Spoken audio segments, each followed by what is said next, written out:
ফরিদপুর সদর উপজেলার গুহ লক্ষ্মীপুর রেলওয়ে বস্তিতে মাদক সম্রাজ্ঞী খ্যাত শিল্পী বেগমের নেতৃত্বাধীন সংঘবদ্ধ চক্রের বিরুদ্ধে সেনাবাহিনী ও পুলিশের যৌথ অভিযানে ১৫ জনকে আটক করা হয়েছে। অভিযানে উদ্ধার হয়েছে বিপুল পরিমাণ মাদক, দেশীয় অস্ত্র ও স্বর্ণালঙ্কার। বৃহস্পতিবার ২৬ জুন রাত ৮টা থেকে ভোররাত পর্যন্ত অভিযান চালায় ১৫ ইঞ্জিনিয়ার ব্যাটালিয়নের সেনা সদস্য ও ফরিদপুর কোতোয়ালি থানা পুলিশ। অভিযান চলাকালে প্রথমে হাতে নাতে ৭ জনকে এবং পরে শিল্পীর বাড়িতে অভিযান চালিয়ে আরও ৮ জনকে আটক করা হয়।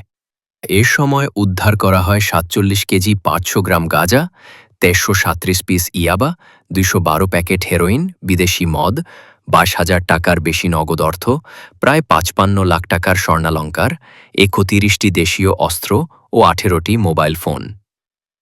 সেনাবাহিনী সূত্রে জানা যায়, দীর্ঘদিন ধরে শিল্পী বেগম ওই এলাকায় মাদক, সন্ত্রাস ও চাঁদাবাজির নেতৃত্ব দিয়ে আসছিলেন।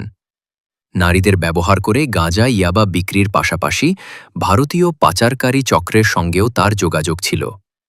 আটককৃতদের ফরিদপুর কোতোয়ালি থানায় হস্তান্তর করা হয়েছে। তাদের বিরুদ্ধে মাদকদ্রব্য ও অস্ত্র আইনে মামলা প্রক্রিয়াধীন রয়েছে।